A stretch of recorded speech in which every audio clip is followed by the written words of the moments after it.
नमस्कार दोस्तों, मेरा नाम है भूषण पंडित और आज हमारे साथ हैं सपा रालोद गठबंधन से प्रत्याशी गढ़मुक्तेश्वर में रविंद्र चौधरी जी। आइए उनसे बात करते हैं 2022 के चुनाव को लेकर उनकी क्या तैयारी है। नमस्कार भाई साहब। जी नमस्कार। भाई साहब, आपको पार्टी ने भेजा है गढ़ विधानसभा में, आप पहले भी चुनाव लड़ चुके हैं, क्या तैयारी है आपकी? मेरी तैयारी भैया पिछले 10 साल से कंटिन्यू है जी। और संगठन पूरा मजबूती से लगा हुआ, आरएलडी का हो चाहे समाजवादी पार्टी का हो। अब क्योंकि चुनाव के टाइम बहुत कम बच रहा है तो अभी यही डिस्कशन चल रही है कि हम इसको पूरे विधानसभा को कितने सेक्टरों में बांटें ताकि परेशानी कम हो और समय कम लगे। गढ़ विधानसभा में एक बहुत सबसे बड़ी समस्या ये रही कि गढ़ में कभी भी क्षेत्रीय विधायक नहीं बने।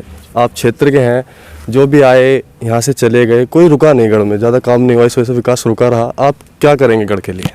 देखो, ये मुझे तो लग रहा है ऊपर वाले ने मुझे जो इतनी जल्दी सब कुछ चेंज कराया है तो शायद इस बार ये भी भ्रम टूट जाएगा कि क्षेत्रीय विधायक हमारे यहाँ बनता नहीं है। 100% अब जीत हमारी होगी। और टिकट को लेकर बहुत उठापटक हुई। कोई उठापटक नहीं है, पार्टियों के मसले ये चलते रहते हैं और जो राष्ट्रीय अध्यक्ष जी ने कर दिया, जो जैन जी के और उनके आपस में बैठ कर सलाह हुई है, उनके पास एक एक चीज़ रहती है, एक एक खबर रहती है, तो जो उन्होंने फैसला लिया वो बहुत सोच समझ के लिया है। सपा से पूर्व विधायक रहे मदन चौहान जी का भी टिकट काटा गया, रोका गया, उन्होंने फिर पार्टी बदल ली, क्या वो नुकसान पहुँचाएंगे आपको? नहीं, मदन चौहान जी की जो बात है, मदन चौहान जी लखनऊ में मिले थे पार्टी कार्यालय पे, तो जैन जी को उन्होंने अखिलेश जी से उनकी बातचीत हुई। अखिलेश जी ने उन्हें अच्छे से समझाया क्योंकि चौहान साहब के पास ठाकुर अपनी ही जाति की, देखो चुनाव जीतने के लिए अपना कैंडिडेट की अपनी वोट होनी चाहिए जी। ये इस बात को आप झुटला नहीं सकते जी। चौहान साहब को चौहानपुरी में 100 वोट भी नहीं है जी, तो फिर कोई पार्टी उन्हें टिकट क्यों देगी? वो तो ये कहते हैं कि पूरा चौहानपुरी हमारे साथ। नहीं, कहने से नहीं हुआ। अभी जिला पंचायत के चुनाव में देख लो, 2017 के चुनाव में देख लो, बूथ वाइज वोट निकाल के देख लो। और दूसरा ये है कि उन्हें समाजवादी ने वहाँ पहुँचाया जहाँ कोई नहीं पहुँचता जी। हमारे क्षेत्र के आसपास में कोई नहीं पहुँचा, तो हो सकता है राष्ट्रीय अध्यक्ष जी अभी लोकसभा आ रही है, उन्हें राज्यसभा दे देते, हो सकता सरकार बनने जा रही है, हो सकता कल को उन्हें मंत्री बना देते। तो कहीं ना कहीं आपको कुछ ना कुछ तो थोड़ा सा सब्र करना पड़ेगा। जाट वोट बैंक गढ़मुक्तेश्वर में बहुत निर्णायक भूमिका निभाता है, तो क्या लगता है जाट की क्या स्थिति रही? देखो, जाट की बात इसमें कोई कहने की ज़रूरत नहीं है, एक तरफा वोट पड़ने जा रही है जी। टोटल आरएलडी के साथ टोटल जाट जुड़ा हुआ है, किसान यूनियन आरएलडी के साथ जुड़ी हुई है। हर पूरे क्षेत्र का, पूरे पश्चिमी उत्तर प्रदेश का किसान, चाहे किसी भी जाति बिरादरी का हो। आपने देखा नहीं दिल्ली में क्या हुआ, अभी सालों साल धरना चला है, वो सब लोग इंतजार कर रहे हैं कि कैसे हम बूथ तक पहुँचे और हम अपना फैसला सुनाएंगे। मुस्लिम वोटरों का ध्रुवीकरण कर पाएंगे मदन चौहान जी बसपा से? नहीं, मुझे नहीं लगता कि उत्तर प्रदेश का मुस्लिम इतना को आज कोई पागल बना सकता है जी। मदन चौहान जी को एक वोट भी जाने का मतलब है कि मुस्लिम की एक वोट वो योगी जी बाबा को जा रही है।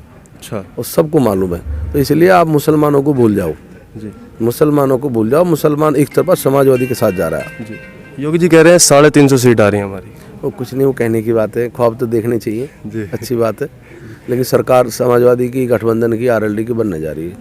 सपा और रालोद का गठबंधन पश्चिमी उत्तर प्रदेश में कितना प्रभाव डाल पाएगा? आप मतलब मेरे अपने मुँह से कहने में अच्छा नहीं लगेगा, मैंने ऐसी उम्मीद नहीं करी होगी जितने रिजल्ट निकल कर आएगा जी। बहुत अच्छा। हापुड़ जिले की कितनी सीटें जीत रहा है गठबंधन? तीनों सीटें जीत रही हैं। और हमारी गढ़ विधानसभा से भी बहुत अच्छी वोटर से हम जीत के जाएंगे। कितना अंतराल मान ले लगभग? मेरे हिसाब से जो मुझे लग रहा है कम से कम 25 से 30 हज़ार वोट से चाहिए। अच्छा, 25 से 30 हज़ार वोट से जीतेंगे। और भाई साहब, गढ़ की जनता से क्या अपील करना चाहिए? मैं ये कहना चाहूँगा कि देखो, बहुत दिन बाद एक मौका मिला है। जैसे आपने पहले मुझसे क्वेश्चन करा, वो हमारे वास्तव में जो लोकल होते हैं हमें कहीं ना कहीं वो खटकता है जी।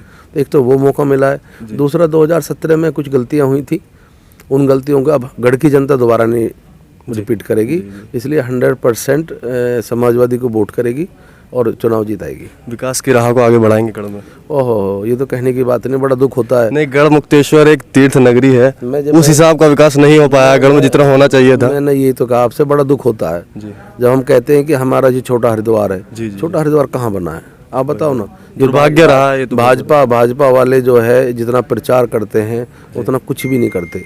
काश जितना प्रचार में खर्च करा उतना ब्रजघाट पर कर दिया होता तो शायद बात कुछ और होती। अगर सरकार हमारी बनेगी तो हम बताएंगे ब्रजघाट का विकास कैसे होता है। सबको साथ लेके चलेंगे? बिल्कुल, सबको साथ लेके चलेंगे। अच्छा, तो दोस्तों ये थे हमारे साथ रविंद्र चौधरी जी, गढ़ से सपा के और रालोद के प्रत्याशी हैं। देखते हैं क्या होता है 2022 के चुनाव में। हम आपके साथ जुड़े रहेंगे। मेरा नाम भूषण पंडित, नमस्ते।